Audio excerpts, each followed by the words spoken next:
Dan di bawahnya tertulis dengan huruf tegak rapi, Bu Ratnawening, guru tetap. Halo semuanya, kembali lagi bersama saya di Cerita Seram. Halo guys, gimana kabarnya? Tentunya baik kan? Jadi di sini aku mau cerita lagi nih tentang seorang guru privat yang mendapat undangan dari orang Belanda untuk mengajar anaknya. Nama guru privat itu adalah Bu Ratnawening. Nah, Bu Ratna ini malah dapat gangguan horor dari rumah yang akan dituju itu cuy. Ini serem banget. Pokoknya jangan nonton sendirian ya. Wahahaha. Oke cuy, langsung aja ke ceritanya. Rumah di Jalan Van Lith. Pertama, surat yang mengundang. Tahun 1936, namaku Ratnawening, seorang guru muda dari Semarang yang baru saja mendapat kabar aneh.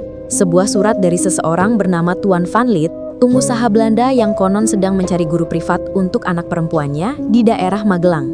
Surat itu dikirim dengan tinta hitam. Di atas kertas yang wangi melati, tapi aroma itu terasa menyengat, seperti melati yang telah layu. Gajinya besar, tempat tinggal disediakan dan pekerjaannya ringan, terlalu ringan malah. Namun aku sedang terdesak. Adikku sakit dan uang hampir habis. Maka pada awal bulan Oktober itu, aku berangkat ke alamat yang tertera, Jalan Van Lith nomor 17, sebuah rumah besar peninggalan masa perkebunan. 2. Rumah putih di tengah kabut. Perjalanan menuju rumah itu melewati kebun kopi yang sepi. Kabut menggantung seperti tirai yang enggan tersingkap.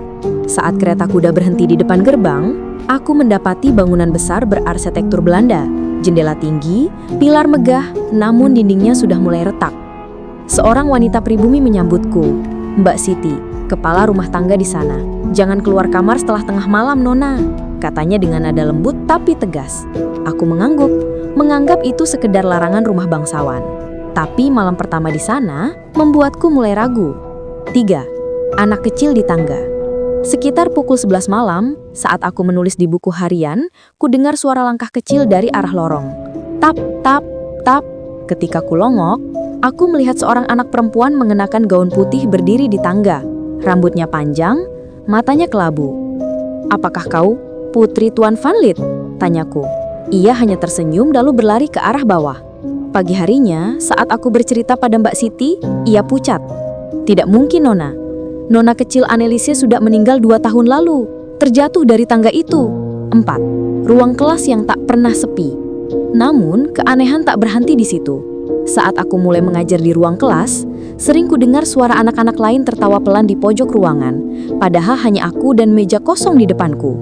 Terkadang, kapur tulis bergerak sendiri menggambar bunga melati di papan hitam. Ketika aku menegur, suara kecil menjawab, "Bu Guru, kami juga ingin belajar."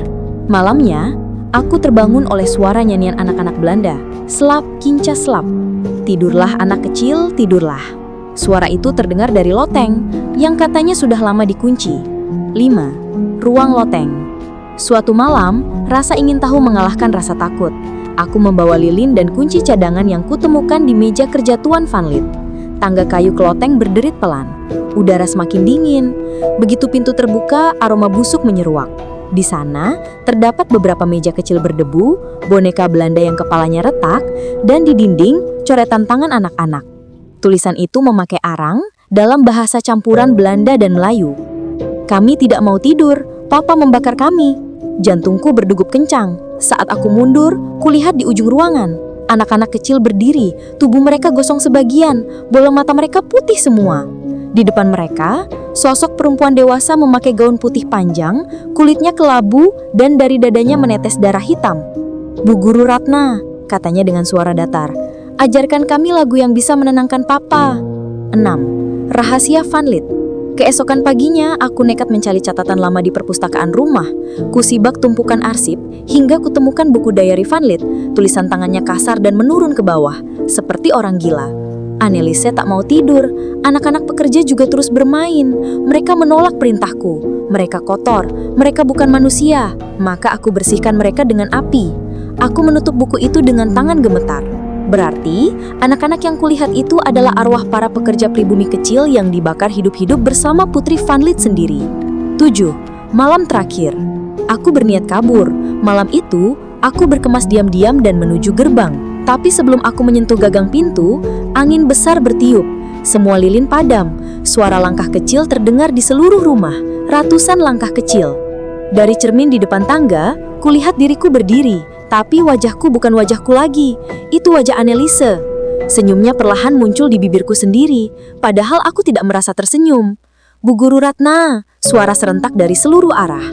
Sekarang giliranmu mengajar kami. Selamanya. Tanganku bergerak sendiri membuka pintu loteng. Anak-anak itu menungguku di sana. Bersama wanita bergaun putih, Ibunda Anneliese. Mereka mendekat sambil menyanyi pelan. Selap kince selap. Lilin jatuh dari tanganku, api menjalar ke lantai kayu. Aku mencoba berlari, tapi kaki tak bisa digerakkan. Semuanya menjadi terang, lalu gelap total. Epilog tahun 1987. 50 tahun kemudian, rumah di Jalan Van Lith dijual kepada keluarga baru. Petugas kebersihan menemukan di loteng meja kecil dengan tulisan kapir di papan tulis. Pelajaran hari ini, lagu pengantar tidur, dan di bawahnya tertulis dengan huruf tegak rapi. Bu Ratna Wening, guru tetap.